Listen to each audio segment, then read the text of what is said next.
Okay, hello and welcome to class training. For anyone who hasn't been to one of these before, we usually start them very slow, just to give people time to connect to the session, get set up and things, get audio set up. This is a bit of an unusual piece of software. People are more used to Zoom than this, so we'll just give people a little bit longer.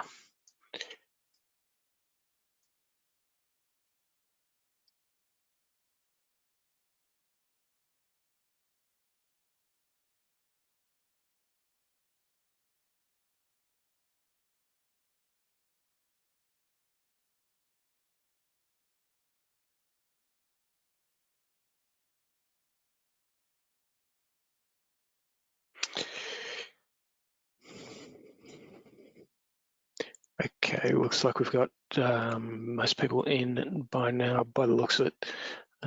Before we do begin, I will acknowledge the original owners of country throughout Australia and its collection of surrounding islands. I'm coming to you from the lands of the Gadigal people of the Eora Nation. Today's special mention of a particular First Nations individual goes to the incredibly talented Stephen Page, outgoing creative director of the Bangarra Dance Company. Having seen their latest production, Wujang, Not the Past, on the weekend, which is, I just cannot recommend it highly enough and is absolutely brilliant. I felt that it was appropriate to recognise this particular First Nations Australian, his outstanding career, and from all accounts, someone who is just a really nice guy. Okay, I will also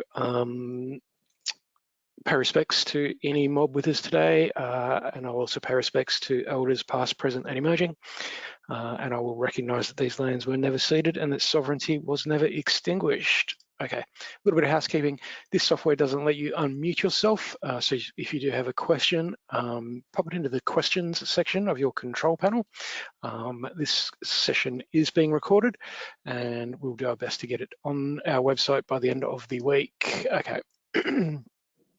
Excuse me. So today we're looking at intake and triage, and this is part 2 of a 3-part series.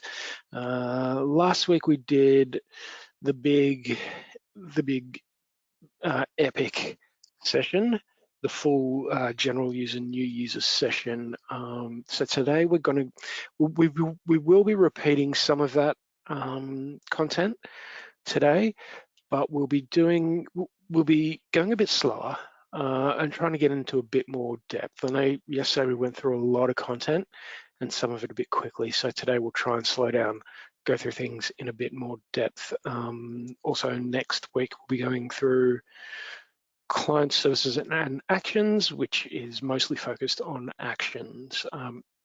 My name is Samuel Martin. I've been on the ICT team for a couple of years at CLCs Australia. I'll be your presenter today. Here's the overview of our session. Excuse me again.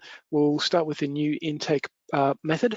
Then we'll have a look at the differences between the new intake method and the alternate intake method. We'll see another way to enter services into class or to intake services, if you like, copying services. Then we'll look at the triage system, and I've got a couple of handy hints and tips at the end for you. Okay, so the new intake process, we did look at this last week. I'm going to go through it again today. Just there's a couple of reasons, just in case anyone wasn't with us last week, and in case anyone is watching this video, I wouldn't want anyone having to dive between videos and being confused. Where's the video I need? So it's going to be in this video as well. Okay, so here's class, and we're talking about new intake. So I'm going to click, funnily enough, new intake. And this is going to load up step 1 of the intake process for us, which is written there at the top of the screen. Intake step 1. Okay, once we load up a new intake, now a quick note, I probably should have mentioned this already, we can do this for pretty much anything. Existing clients, we can add new services to existing clients. If we've got a brand new client, we can add a brand new client. Anything we want to do, any service we want to enter into class, we can do it this way.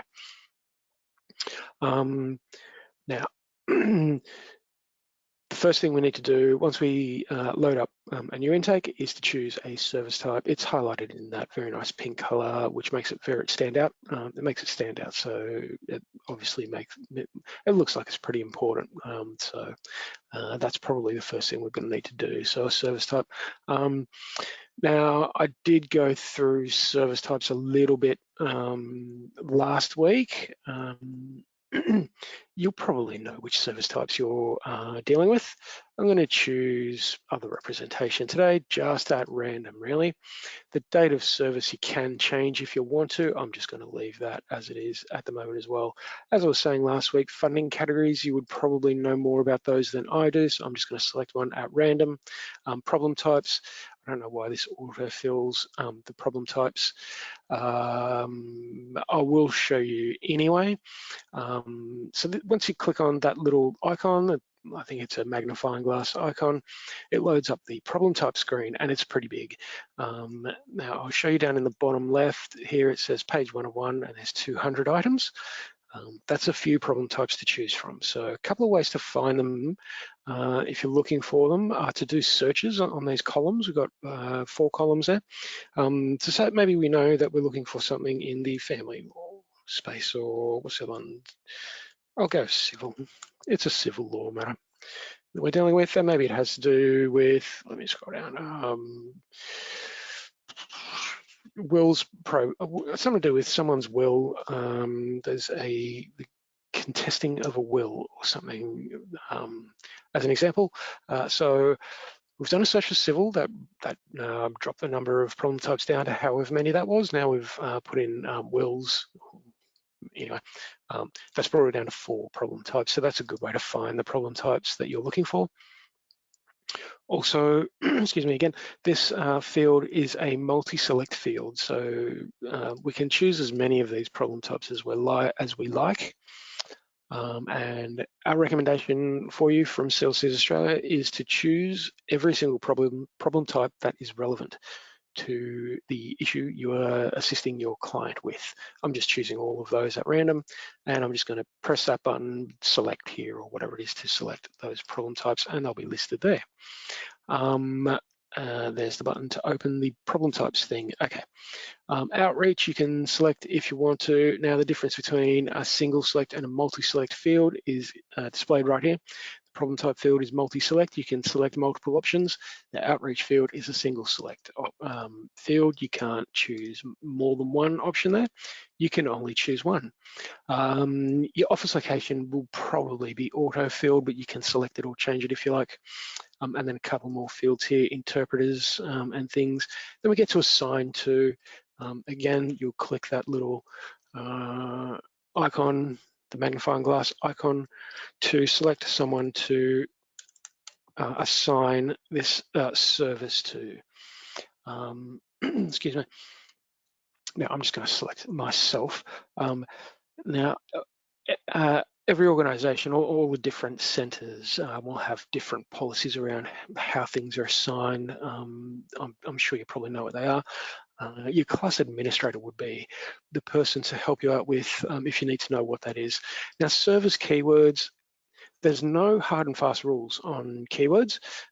We have several places you can enter keywords. We've got one here, service keywords, and then client keywords as well. We've put these into the system so you can use them how you like. This service, I don't know what I'm just going to go example. I'm not sure what a good example keyword would be for a service, so I'm just putting in something random. Again, your organization will probably have a policy on that now. You also have intake notes. There's a big notes field there. You can use this if you need to record intake notes, and then you've got your little text editor. It's a basic Word editing function. You can change the font, do basic word things. Can you put in, yeah, you can put in links here. So if you wanted to link something in your intake notes to something else, you could do that.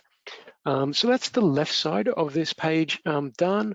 We'll move on to the right side, the client details. Okay, so in intake step one, we're dealing with both the service and the client, excuse me. So now, when entering the client into the system, you need to choose a client type. This is going to be pretty obvious to you which your client type is. I'm going to select individual because that is the most common client type that we see around the sector. You enter your, now hang on, I'm going to stop and go back. You enter your name in. Now let me just click out of there. Okay, so none of this is actually required. You don't actually have to enter a name if you don't want to. That's probably going to make things a bit more difficult for you if you don't do that. There's something else I need to demonstrate, but I'll get to that later. I haven't demonstrated this either. The date of birth you will need to enter. As you can see, we've got this red icon here. This little warning note, which is telling us that this field is required. Now, if you don't have a date of birth for your client for whatever reason, you can actually get rid of this date of birth field by selecting either unknown or not stated. That will remove the date of birth field, and that's no longer required. There's our client keywords. Maybe your client always wears a blue tie. Anyway, the rest of these fields here are pretty self-explanatory. Fill in whatever data you have. The address, I'm just going to demonstrate this really quickly. Tiny little piece of functionality we've got in here for you. I'll select that. And then we've got this button here to click to view it on a map. So once if you do click that, that will open Google Maps and display the address on a map for you, just in case you want to check if the address you have is a real one. Maybe you misheard something, or maybe there was some misunderstanding that there is the entrance to the CLCs Australia offices. Not that it matters, no one is going in there at the moment, although we probably will soon. Anyway, referral details I will get back to later. Okay, fill them in if you have them. Okay, now once you've filled in everything on intake step one, you simply click intake step two right there in the top right to move through to the next step. Okay. Next step is additional parties. Now, if you have additional parties, you're not going to have them at this step because you're just setting this up, so you haven't entered anything in it. So to enter them, you simply click Add Right. You simply click Add Party in the top right. Okay, to enter in additional parties. Now, these could be the other party. So that could, and often that is the opposing party in a matter, a service, whatever it is, however we relate to those things, or it could be a related party. So maybe this is a family law matter and you need to enter in the children of your client, something like that. This is actually always good demonstration because I can show you another piece of functionality we've got in here. I'll say this is a related party. It's an individual. And then you would enter in first name, all the data you've got. You don't need to be trained on how to enter data. We've seen the address thing. There's the thing to click here to view on map. Ignore this. This is the CLCs Australia instance of class. We don't have any clients, so you won't actually be seeing any confidential client data today. We've also got a bunch of tests and just kind of just a bunch of stuff that we've set up inside our instance of class for testing and demonstration purposes. Anyway, now, once you've filled in all the data for your additional party, you could click Save, though that's a bit of a waste of time because you then have to click Close. So you could save yourself a click by clicking Save and Close. We've also got the Save and New feature. So if you need to enter in all of the children for your client and your children has a few kids, you can do that by clicking the Save and New button. That will save this additional party, and then it will open a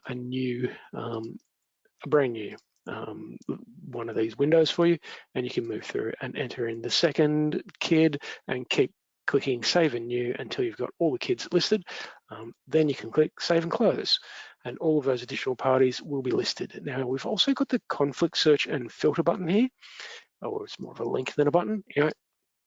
If you click that, excuse me again, that will open the conflict search and filter screen, and you can do a conflict check on your additional parties. If you had entered names, I didn't, so I probably should have, but it will carry them across. I'm sure you can imagine what that looks like. You then click search, it'll do a search for any clients that may already be in the system, and then you can record the result of this conflict check that you've done. You can say, no, there's no conflict, a possible conflict, or a conflict found. Now, we will see this button quite a few times during this process, and if at any stage during this new intake process, you click this conflict found button, you can then only enter this service as an information or a referral service. Now, if there's a possible conflict, you can click that, and that will just record that. You can then manage that later. I'll show you where to find, excuse me again, find the results of conflict checks that you've done pretty shortly. Once you've entered in all your additional parties, you click Intake Step 3 right there in the top right, just like most of these buttons are, to move through to the next step of the process. Now, this is going to be a conflict check on the client, and as I was saying before, it carries across the name, so all you have to do is click search. There's going to be a bunch of results here because I use this name all the time, and with the intention of going through and cleaning up these records one day. Anyway, now what you can do once you've done your conflict check is you can click one of these buttons up here. Again, you've got the conflict found. That'll only let you enter it as an information or referral service if you click that. Now, you've got existing client or new client. Now, if you click existing client, I'll click it and show you what happens. Well, it says which client.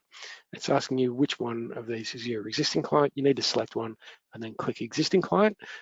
Class will then attach this service that we're entering to the client that you have selected.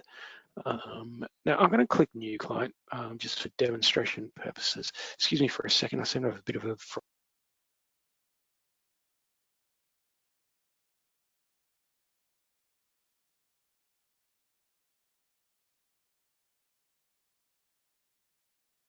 Okay, hopefully that's cleared that up a bit. So what I was just doing there is recording the result of the conflict check. And I'm saying this is a new client. You can record whatever the result of your conflict check is. You could say it's a possible conflict and then add notes to that. Again, I'll show you where to find those later. I'm pretending this is a new client, so I'm going to select new client and click Save and Close. So that will be step 3 of the intake process completed, and it will then carry us across to step 4 of the intake process, which is the client details.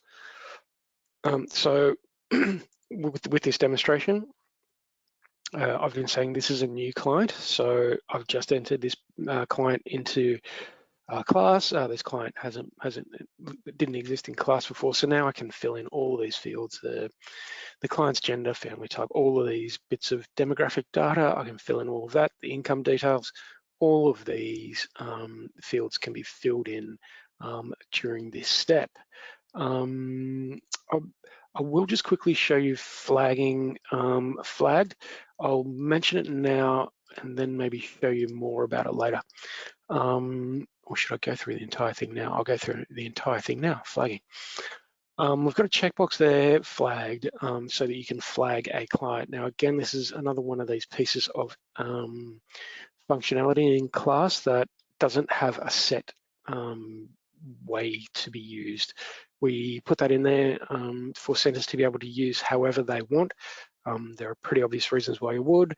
Maybe you've got clients who are prone to a bit of aggression, have maybe been a bit unpleasant to your front desk staff at times or something like that. Maybe you need to flag those clients. Maybe they're just pesky clients, or maybe they're at risk, whatever the reason. You can flag your clients. Now, I'm going to duck out of the intake process just quickly to show you what it looks like when you do flag someone. Let me just really quickly do a search here. There we go. So when you do flag a client, you will see this color. You'll see the client highlighted in this color in a couple of different places in class. So if you're searching for clients, if you're doing conflict checks, you get this pink color highlighting the client. That means they're flagged. I'll open this client to see what it looks like. So this is the client screen for this particular client has been flagged. And that brings to your attention pretty quickly that this client has been flagged. I'll duck back to the intake process. So at intake step 4, and normally you'll see this gray color, which is a pretty neutral color. That pink is pretty bright, so that brings it to your attention pretty quickly. So that's flagging, and that's the basics of intake step 4. Just fill in your client data and click save right here up in the top right again. Once you do that, these annoying, speaking of pesky, here are these annoying mandatory fields. I thought I turned a lot of those off. Maybe I did turn some of them off, but not all of them. Anyway, once you click save on intake step 4, it'll carry you through to intake step 5, which seems pretty logical, doesn't it? Step 5 is the service details. So this carries us across to the services tab for this client.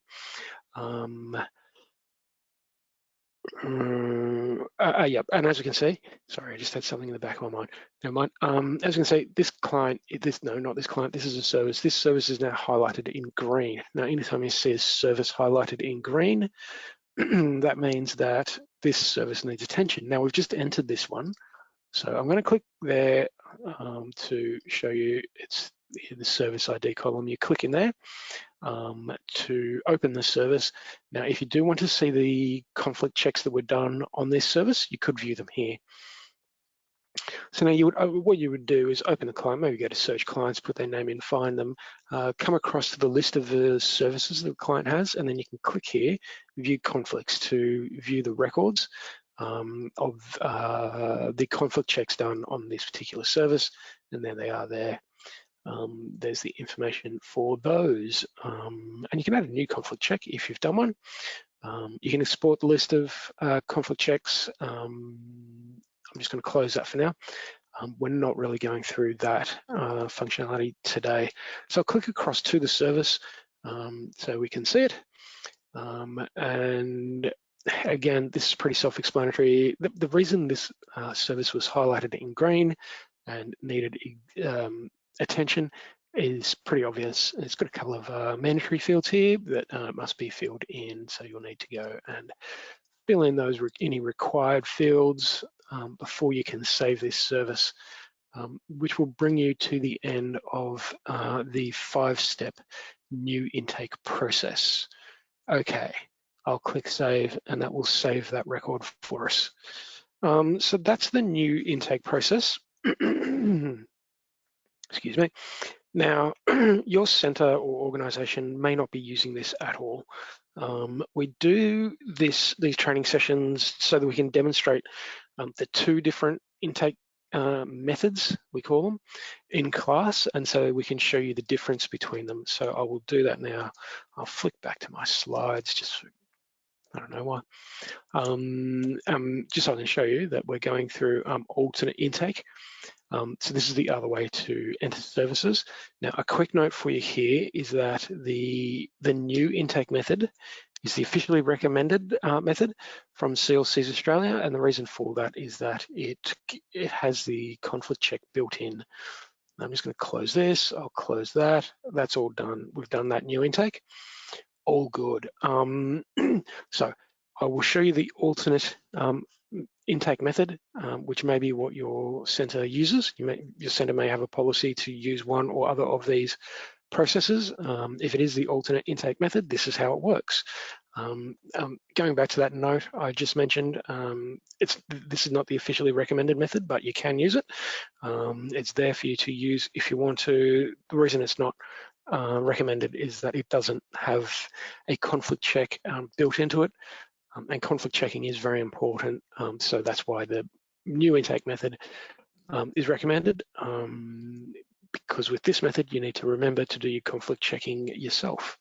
Anyway, so the alternate intake method begins by clicking Search Clients, and we'll go back to the example that we had before of a new client. We're entering a new client. So from Search Clients, we can find clients. I'll just do a really quick search, and you'll see there's all those clients. I'll leave it there. We're talking about the now. Actually, I won't. We'll leave it there. But I'll give you a really quick little piece of information. If you've got an existing client, this is how the alternate intake method will work for an existing client. You would come to Search Clients, find your client, open the client record, then click across to the services screen, which we'll see in a minute. And then you would add a new service. So that is how you would do it for an existing client, and we'll see all of that in just a minute. I'm going to do this for a new client, kind of starting from scratch. So to enter a new client in, you would just click Search Clients and then click New. Excuse me. Okay, once you click New, you get a brand new blank. Annoying when some of this stuff autofills. Blank client screen.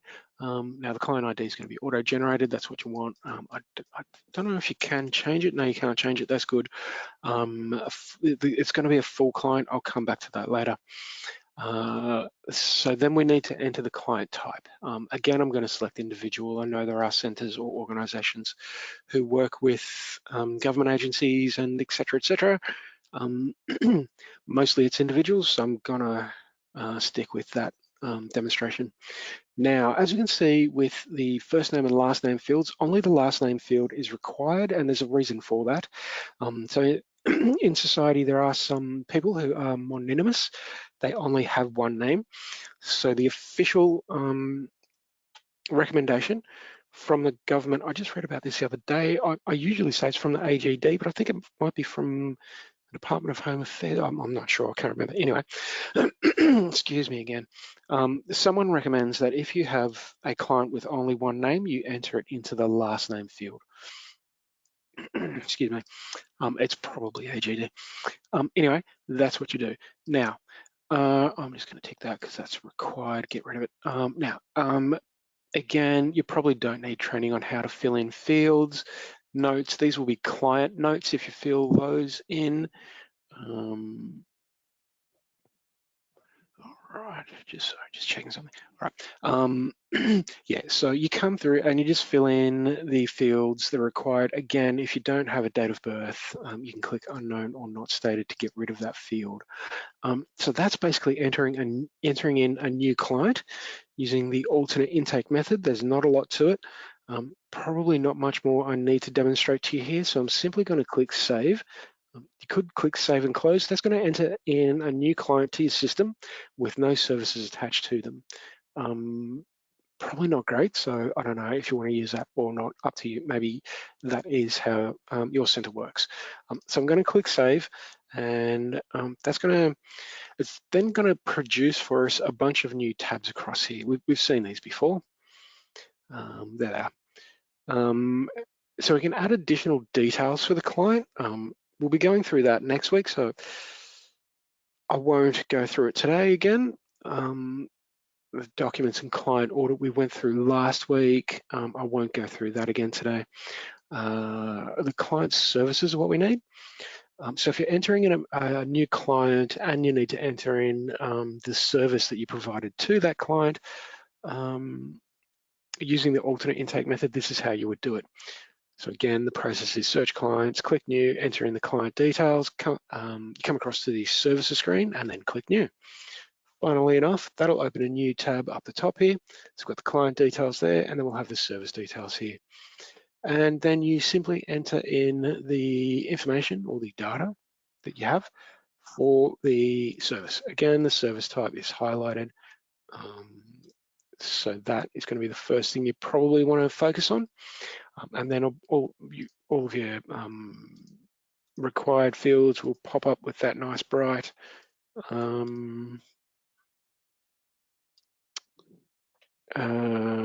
what am I saying? That nice bright color, that nice bright warning icon to show you that they're required. Again, it's pretty obvious you can't save this without filling those in. Excuse me. So once you've filled in your information for the service, you click either save or save and close. You might want to click save and close because that will it'll take this tab away, and then you don't have to click to remove it. You could save yourself a click doing that. I'm doing this so I can show you, hopefully, where conflict checks live using the alternate intake method. Where are they? So what do I do? Here we go. Okay, so now we've saved this service. Now we get a bunch of other stuff pop up, a bunch of new tabs up here with the additional parties. You go in and enter your additional parties. We saw how to enter them using the new intake method. It's exactly the same using the alternate intake method. Yeah, actions, we're looking at actions next week, critical dates, we're looking at some of that next week. Now the conflict checks, if you want to see them, this is where you see them on the services screen. There's a link here to view the conflicts. You click that to open the conflict checks that have been done for this service, and as we can see, there are none. So that's why this is not the officially recommended intake method, but it is available there to you. Okay, now that's basically that method. That's basically how it works. I do need to tell you how it works for non-clients. And what I need to tell you there is not good news. Basically, it doesn't. It doesn't work. So if I go back to clients, I'll click new to pretend that I'm entering a new client into. I need to close the new client I've already got open. I'll open another new one to show you what I'm talking about. So maybe your center doesn't deal with new clients. If you want to, and you're using the alternate intake method, the bad news is the only way to do that is using the new intake method. So you'll need to use a hybrid system if you want to work with non-clients. Now, if anyone wants to know what a non-client is, a non-client is an individual, or maybe they're not an individual, anyway, whoever they are, they've only ever received an information or a referral service, or maybe they've got a service parked in Triage. We'll see Triage in just a minute, but no other services. That's a non-client. And that's the difference between them and a full client. Full clients have had other types of services like advices or ongoing services or tasks. So if I was to go into this new client, I'll go back here and I'll open a client. So if I was to go into a client and then open their services, and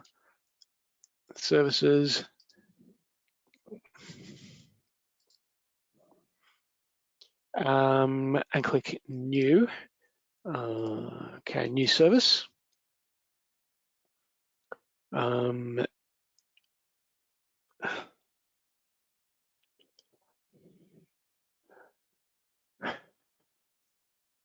we go. Now, let me try and choose, I can enter an information or a referral. Yes, but if I do that, an information or a referral service, I'm adding that to this client, but the clients are going to be entered as a full client. So if you're entering it in an information or a referral using the alternate intake method, those clients will be listed as full clients rather than non-clients now. If I was to go into triage, you could go into the triage list. We're seeing this again later. I just want to really quickly demonstrate. You can't come into triage and click new to throw a service into there really quickly and create a non-client. Now, if I was to click non-clients, this is where non-clients live. You can't come in here and click new either. So the only way to enter a non-client into the system is using the new intake method. So here are our non-clients. I just clicked search and it brought up the list. We've got our triage clients and then our non-clients. We can do a search to do a list of just the non-clients. So again, these will be clients who've only ever had an information referral or triage.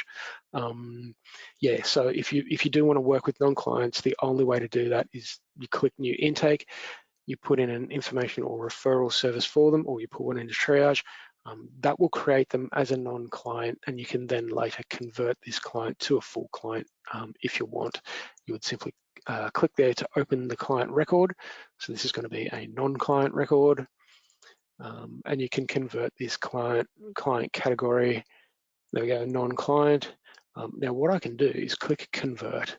Okay, not until I do this I can't. Any others? Yes, there are. Any others? No. Okay, now I'll click convert. Okay, so this is a pretty good little warning message, or at least I think so anyway. It's telling you to do a conflict check before converting this non-client to a full client. And then it asks, are you sure you want to? I'll just click yes. And that will then convert that client to a non-client. We can have a quick look. I believe there are other ways to do it. So if I was to open that client record and then maybe change the service that we did for them, maybe change it from an information to an advice service, then that would convert them to a full client as well. Okay, so that's the complete spiel on the alternate intake process and non-clients. Okay, copying services. This is another way to enter or intake, if you will, services into class. Just let me close a couple of things. Don't worry about that. I'll click over here to the client details. Now, hopefully I can close a couple of these things. All right.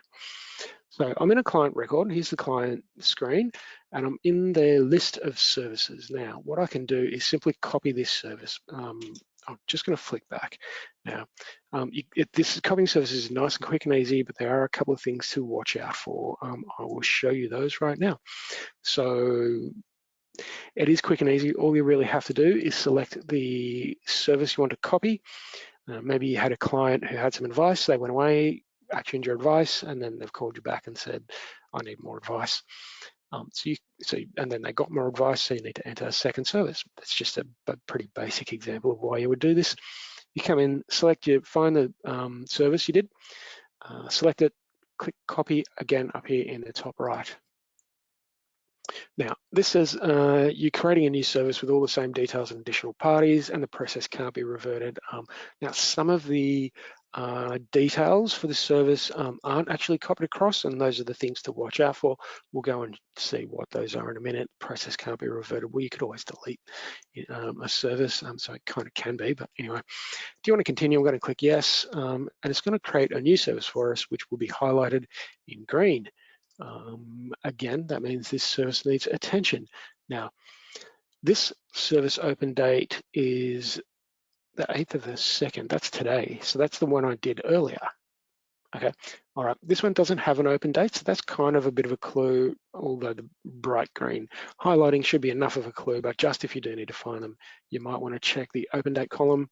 I'm going to open this service and we'll have a look at the little gotchas, the things we really need to keep in the back of the mind, or kind of in the front of the mind really, when copying services.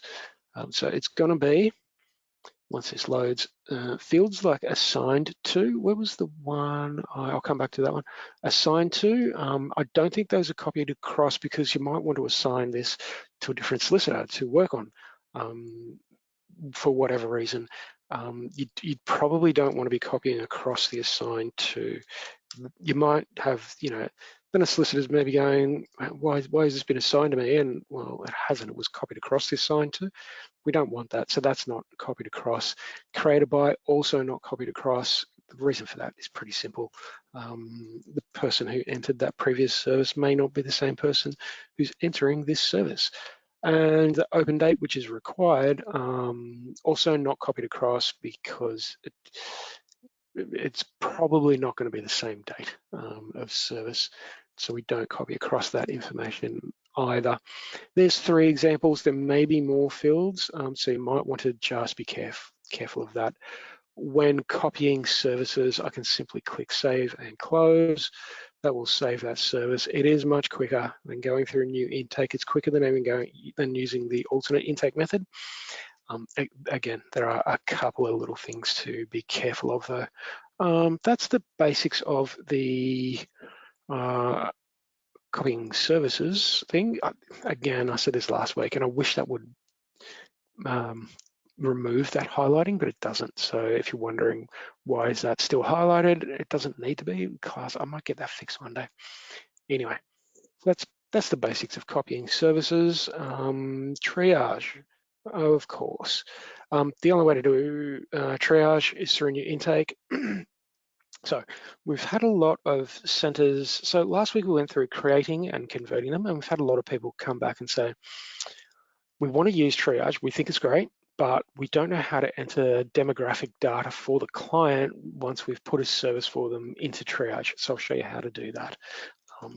Let me flick back to class, and I'll close up some of this stuff. All right, and then, as I said, the only way to put a service into triage is through the new intake method. However, I'll give you the basics, the kind of background, the background for triage. We call it kind of a waiting room. There are other terms for it as well. It's kind of like a digital waiting room. You can kind of just put people in there, and you can put a service in there into triage, and then you can come back and work on it later. It's a good little system. We really like it. We know there are centres out there who like it as well. We hope other centres will take it up in the future too. All right, now as for the process and how it works, you click New Intake. Now there's a couple of ways to go about this, and I'll show you both, or I'll mention both at least. Okay, so we're going through to New Intake, and obviously the first thing we need to do is select a service type, and we're talking about triage, so obviously that's going to be triage. Now, you can set a priority for these if you want. Your centre would probably have a policy around using this or not using the priority field. Might be something you want to check with your class admin about. I'm just going to select some stuff just to get through this. That'll do. Okay, the client type I'm going to say is an individual, and then I'm going to say the name is demoing triage. I reckon I've got a few clients already in class with that name. Never mind that. Right, once you get all of the information in, we've already seen how to enter information, and you don't really need to be trained on how to put data into class anyway. Once you've done that, you've got a couple of options. You can click Save and Close, and that'll just throw it straight into the triage list. You can do that if you want. We don't really recommend it because we'd rather you click through to step 2, and even if you don't have any additional parties, step 3 is going to be the conflict check. And we'll see those clients that I just mentioned right now.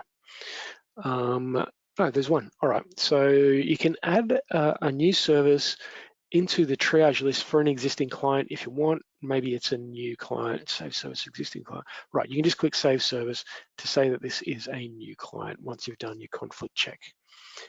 Just click there, is that working? Yep, there we go. Okay, great. So that's how you create a triage service. So now I'll go through how you can then, straight after you've put that in, go into the service or the client record for that service and add the demographic data. So I'll click here in the left where it says triage to open the triage list. Now, I think this orders these by open date. So that's the one I just did today. Haven't put one in for nearly a month anyway. What you can do is you click here on the service ID to open the that triage service you just put in, and we'll come back and have a look at the triage list and what you can do with it in a bit. Most of it being pretty self-explanatory. You can come through to the service record, and then you can add more information to the service if you want. And then you can open the client by clicking on this link here, got the client name written right there. Then you click that to open the client record, and then you can enter whatever demographic data for the client you want. Their DOB, gender, family type, all of it. You can enter all of that now as you please. So that's how you do that. Now we'll go back and have a look at the triage list. So I know there are some centers out there who get really just loads of clients. I know there are also centres out there who throw absolutely everything they get into triage as soon as they get it. So you might have hundreds of things in here, and you need to find services in here. There's a couple of ways to do that. You can find them by who they're assigned to. None of these are assigned. God, that's annoying. Anyway, if any of these had been assigned to particular solicitors, which you would probably recommend doing, you could do a search in there for whichever solicitor, and you could bring up the list of the triage services that solicitor needs to work on. You could find them other ways. You could find the client, you could find them by problem type, probably not by service type, so I'm going to bring up triage services, maybe by whoever created them, however you want to search. I'll show you a quick demonstration. That we've got 18 in triage, maybe you've got 180. This has brought it down to 3, maybe that brings it down to 30 for you. That's much more manageable. So that's how you would find things in the triage list. Pretty self-explanatory stuff, really. Just wanted to go through that quickly. Now, going back to the example I mentioned earlier, where you've got actually, I don't think I did.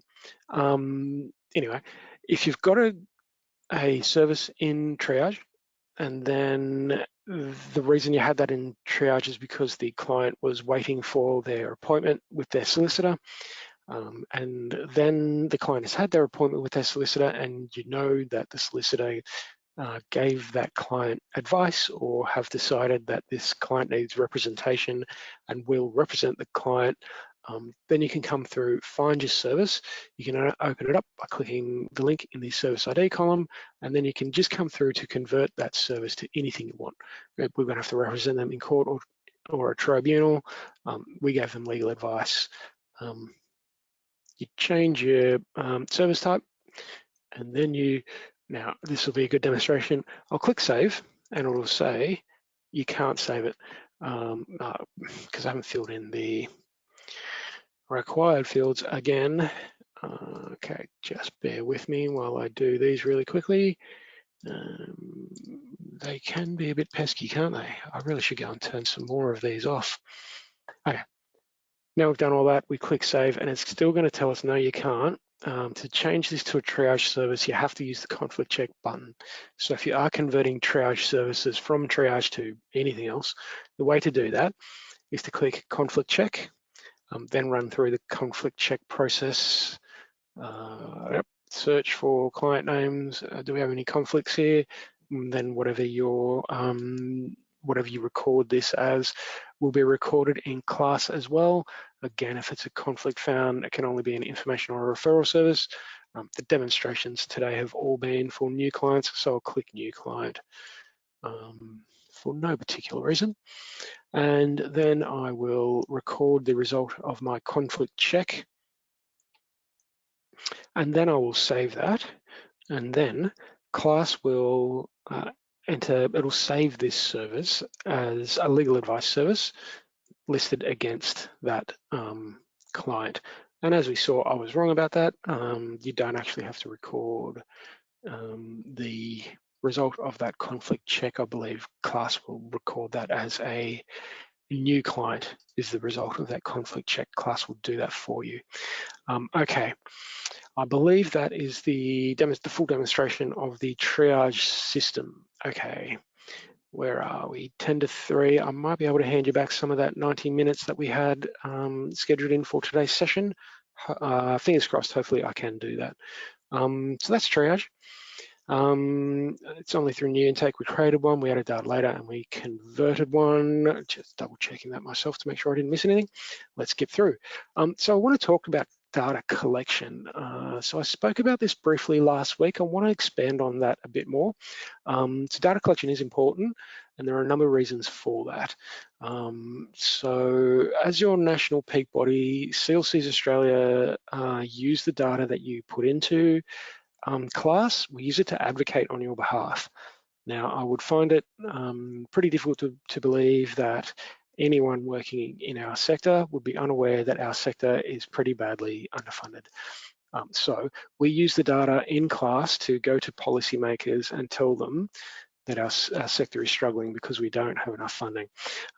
So this is one of the reasons why data collection is important. There's a bunch of other reasons for that, and we'll go through some of those pretty soon.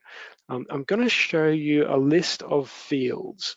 There's 5 of them, and these are some of the, not all of the most important fields, but some of the most important fields in class. Now, this next slide might be the one slide of this slide deck that you might want to take a screenshot of. If you would like to, feel free to. If you would like a copy of the slide deck, let us know at the help desk, and we'll absolutely send it out to you. Now, there's the fields. If you did want to take a screenshot, now would be the time. So ATSI status, financial disadvantage indicator, the family violence indicator, homelessness status, and reason for referral. I'm only really reading those out to give people time to screenshot if they really want to. So I'll go over to class, show you where to find them, and I'll explain a bit about why these are important. So we start with ATSI status. Okay, so I'll close this. I will go to search clients and bring up a client record because that's where the field lives. Where's my client? There you are. Okay, now the ATSI status field, the reason this one's important is that, and again, most people around the country would be well aware that Aboriginal and Torres Strait Islander people are overrepresented in our criminal justice system. So, so this is kind of something we want to get as much data as we can on. So, I mean, again, these are kind of really tiny bits of information, and they may seem a bit unimportant. And again, and you know, in the end, it's really not the biggest deal if you leave this field blank. You can even select a blank response. I don't recommend doing that. Now we've got a bunch of options in here for this field. So if you know your client's not of Aboriginal or Torres Strait Islander descent, you can click no. But then we've got unknown, it's not stated or inadequately described. Now, if you're unaware of your client's ATSI status, we prefer that you use this, you come in and select this option rather than leaving this field blank. We could do some guesswork, and if you're leaving that blank, we could guess that the client is probably not Aboriginal or Torres Strait Islander, but we'd rather take the guesswork out of it. If we see unknown, we can more accurately guess that this client is probably not Aboriginal or Torres Strait Islander. So there's a few options there for you, and we'd like this, we'd like these 5 fields, 4 or 5 fields, filled in as often as possible. We're realistic about this. We know we're not going to get 100% collection rate. That's impossible. The reason we do this little bit of training is just to ask if you could try to keep this one in the back of your mind, to fill in these tiny little bits of information that are actually kind of important. I've got to flip back to my slides to remind myself of the financial disadvantage indicator. I'm not seeing that here, so I'm going to flick across to a service. Just bear with me while I open one very quickly. There you go, that'll do. It doesn't really matter. I hope it doesn't matter anyway. The financial disadvantage indicator is an important field because of funding. Now we have certain funding agreements where some centres and organisations will be required to deliver a certain percentage of services to clients experiencing financial disadvantage. Do I have it on this service? Geez, that's annoying. Excuse me, let me open one of these and we'll see if we can find it. Is it on the client screen? Maybe I've missed it. No, I'm not seeing it. We'll find it. Yeah, so some centres and organisations will have funding agreements to deliver. Here we go. Certain percentages of the services to clients experiencing financial disadvantage, which makes this an important field. Then if the funding bodies then come to us and say, can we run data, pull data sets to say how many services are being delivered to clients experiencing financial disadvantage, it makes it much easier for us to do that, so you don't have to do it. Maybe you do have to do it, and this makes it much easier for you if you fill in that field as often as possible. Okay, let me flick back to my slides, and I will show you a couple more. Family violence indicator. This one is important because that's a really important issue in society. And again, we've got some good options there. So the client could be at risk. Client could be, so if it's unknown, or if it just has nothing to do with your service. What was the one I was talking about before? Has something to do with a dispute about a will. That's got nothing to do with family violence, or you would think that it's highly unlikely that family violence would have anything to do with that. You could select not applicable. And again, that's a better option for us, for your class admins, for the sector as a whole, really, and for society as a whole too, really, if you fill that in. There's the homelessness status now. This one's important, and we've got some options here as well. Now, a great example here is a client. I don't know if this is a true example or not. I just heard someone use this as an example, so I'm doing it too. A client who gets a service, an advice service, and while they're talking to the front desk staff, they're asked, "Are you experiencing homelessness?" To which the response the client gave is no. Then they have their appointment with their solicitor, and during that appointment just happen to mention, oh, I'm couch surfing at the moment, and if I've got nowhere to stay, I'm just crashing in my car. That's homelessness. So click yes. So there's a bit of confusion around that one. It is a bit, it's not straightforward. Again, an important issue in society, enter that one too. I could flick back to the client screen and say gender. You're probably going to be filling this one in. Again, there are really important issues for females, non-binary people, trans people in our society. So if you can fill in that one as much as possible, please do so. I know that's not on my slide deck. I should add it. I will try to. Homelessness. Now, this last one is the one I really want to talk about. So those other fields are important, and we really would like you to fill this in. Apologies if this is kind of boring or something, but this one is kind of important. Now, I've got a service here. This is a service screen. And somewhere here, there will be a bunch of fields for referrals. So if you're doing an advice, you give the client advice, and as part of that advice, you tell them, well, we can't help you with this part of it. You'll need to go to another service provider for that part of your assistance. Then you would enter in the referral details. Maybe it's a referred from, in which case this is not relevant. If you're referring someone to someone else, I'll just click there just to say whoever. I'm clicking really randomly there, that doesn't matter. It could be a simple referral or a facilitated or warm referral, as we call them.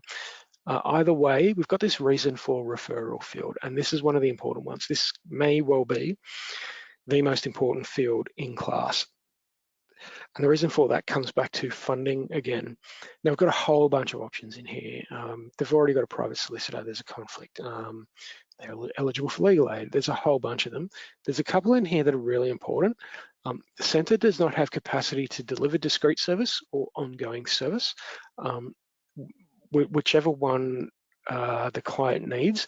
If the client just needs a discrete service like an advice, or if the client needs an ongoing service like a representation, select one of those options if this is applicable to the service. Now, you would do this because you're referring this client to someone else because your centre or organisation does not have the capacity to do this. You don't have another solicitor who can help this person. You're at absolute maximum capacity. You just can't take on another client, so you have to refer them away to someone else. If that's the case, use these two options within this field. We'll go into class and we'll count them up as a national peak body, and we'll use that data to go to policymakers and tell them that we're underfunded. Okay, I might be able to hand you back about half an hour of your day today. That would be pretty nice. Let me really quickly go through finding documentation and getting help. We do have all of this documented. I'll click here in case anyone doesn't know. That's the help button. It's a question mark in a circle. If you click that, that will open the class documentation on our website. And within here, we've got everything that we spoke about today. It's all in here. There's information on how to use the documentation, all sorts of documentation. The stuff we spoke about today is within the user manual. So I'll click there to bring up the user manual, and then we'll see where all of this stuff is. So we've got documentation for conflict checking, the new intake method. Now, if you click into clients, you'll find the alternate intake method.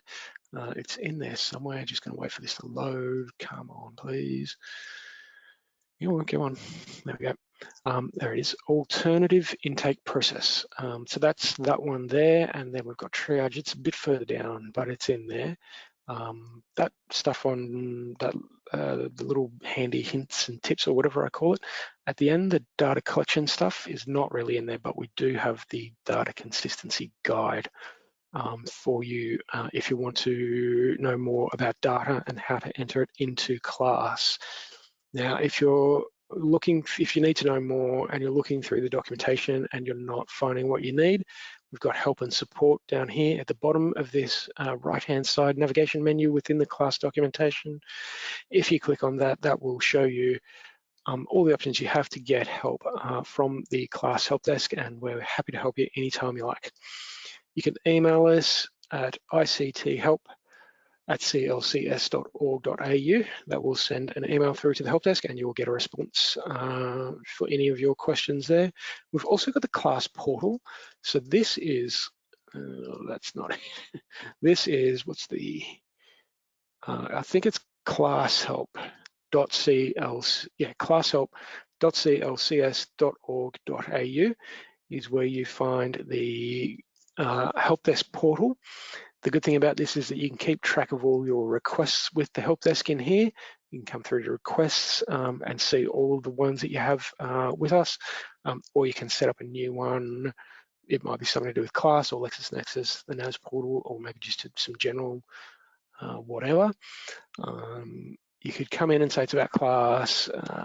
Maybe you want a request for more training. Maybe this didn't go through what you were hoping to get training for, or maybe you just need a clarification on something. You click there. It'll open up a little box here for you, and you just write your question in there, and then hit create. Then you get a response, and you come into requests to find your responses. So that's kind of the really quick version of finding documentation and getting help. There's also the phone number. Here's the phone number.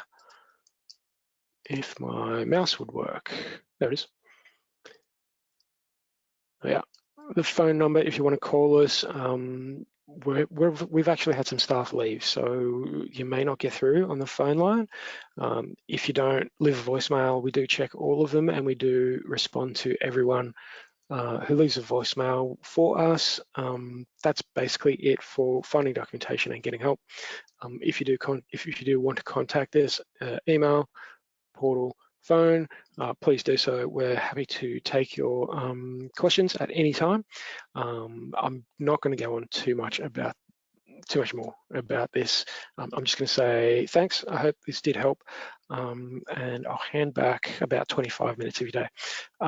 We really do hope these help. We think class is a reasonable system and hope you do too.